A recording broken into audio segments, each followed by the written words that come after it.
have Thanksgiving for our seniors and our homeless, and our elected officials come and spend the day with us.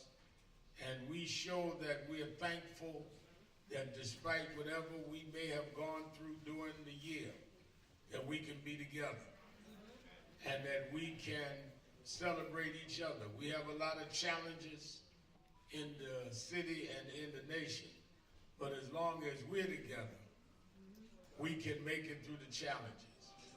And we are happy that our mayor is here, our president, our speaker of the city council, our city controller, many of our elected officials are here. And I want you to know that most of them have been here when they weren't in their positions. And it's just a regular thing. When Eric gets in the car on Thanksgiving Day, the navigator just brings him right to the House of Justice. It's automatic. Adrian Adams, same thing. And Brad has been here the last several years when he wasn't controlling nothing. Now he's the controller. And Sue Kim is here, who owns one of our stations that we're on. Just everybody here together. We also have some that are missing people. The mother of Eric Garner, who has an empty seat at her table, is with us. And of course, my former assistant who used to work here when he got out of jail, the exonerated Central Park 5, Curry Weiss. So we all are going to commune together. Let me repeat this. One of the things that we are committed to, it is a civil rights issue, is we're going to fight together against crime in the city and against those police that would be excessive. It's not one or the other. People hurting people in our community, robbing people, they are a civil rights violation as much as police. And Hazel Dukes, who is the grand dam of the civil rights movement, we want to be clear about that, which is why we've called for a black top official summit meeting that we've asked the mayor to host, because you got so many people talking for black people that don't talk to black people. These, you know what I call them, these people that get all of these expensive drinks, latte liberals, don't speak for us. People on the ground need to be protected in both ways. And we're going to stand. Ain't nothing progressive about looking the other way. People talk about we the progressive. Progress for who? So we want our community safe from both the cops and the robbers that are bad. And we're going to stand with the mayor on that. That's why I asked him to be a Saturday. He's here today.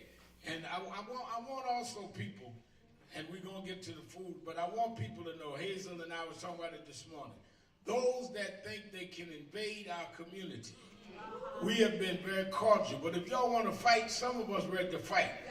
We are not going to let you take our family members that are in office and slap them around, and because they got good manners, you know, slap back. Some of us, if y'all want to fight, you got that. Because you might do more than call a few names and a few reporters you know to fight. We come up the rough side of the mountain. And we take names and we kick behind. We did not come this far for you to come selling some wolf tickets up in here. Before we start, we want to hear from a couple of our elected officials, and then we're going to start. I see people already lined up outside, and I just wanted to make that because I know the press always got some nasty question for the mayor, so I wanted to straighten them out before they got it. Anybody that got a nasty question for him, you can ask him, but don't eat my food after you ask him. The mayor of the city of New York, Mayor Eric Adams. Oh man, and you know, each year coming up here, and I'm really glad to be here with our colleagues in government. the forever borough president, Gail Brewer. We always tell each other that, we always borough presidents. And the speaker, our controller, and, really the narrative of the day is with, Assemblyman Gibbs. This brother here, man, is just what a story. The bend in the road is not the end of the road. Assemblymen who, like me, were on the wrong side of the law, and now he's set in the law. And we just want to, that's what we're giving thanks for. Thanksgiving. After being here, I'm headed to Rikers Island to sit down with some of the inmates. And there's a young lady there who has a newborn baby. And I'm going to sit down and have a meal with her as she's incarcerated right now. And I'm going to talk with those correction officers and those who are inside, because the real signal this year as we get it right, because some people think it's thanks receiving, and it's not. It's Thanksgiving. The real message today to those young people who are incarcerated, where you are is not who you are. When we go to the homeless shelters today, we are saying to them, where you are is not who you are. When we visit people who are in some terrible places, we want people to know that where you are is not who you are. Who you are is what we must give the opportunities, those of us who are in government, to make sure you reach your full potential. So that's why we're here today. This is many stops we're making just to give thanks to what the city has been for us and what we want to provide for others. I want to thank Nan. Nan does this, every year. No matter what the weather is, no matter what's going on, they are able to, help those who are in need. And people are extremely grateful. And to all the volunteers, volunteers who are here that play this role, thank you so much. Thank you so much. And I just can't wait to get those collard greens. Before we line up, we want to hear one more from the Speaker of the New York City Council, Adrian. Thank you, Reverend Sharpney. Good morning, Nan family. I bring you love, I bring you peace, and I truly bring you thanks. I'm grateful to everybody here on the stage, all of my colleagues, my goodness, my friends, the mayor of the city of New York, who I've known since high school, Rev Sharpton, who has been my spiritual mentor for about 3 decades now. And I come with extreme joy this morning because I'm actually able to be here. You see, my house is usually the host house in our family, and this is actually the first time that my kids are dispersed. They actually have in-laws. I don't know how I feel about that. So they have in-laws, so they're going to in-laws today.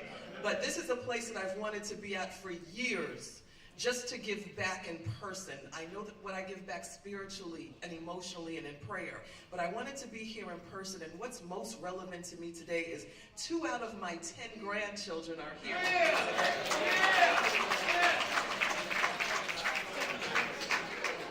So I just embarrassed Kaylee.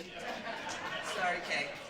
Kaylee and I are here with me, and it is mainly because I want them to see firsthand what community looks like and what this community does, and how they are empowered in their young age at the beauty of community and what it truly means to give back. Because when we have so much, it is so important that we teach our children, and in my case, my grandchildren, what it means to give back to the community that gives them so very, very much. And so I'm grateful to stand here with you today to give back with my grandchildren in hand. And I wish you much love, Rev.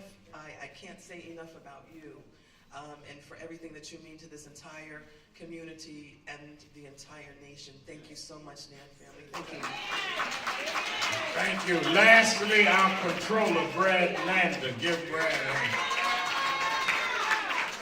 All right, good morning, House of Justice. Good morning, National Action Network. It is beautiful to be here, Rev. Thank you for bringing us together, Gwen and others. It is so powerful to be here.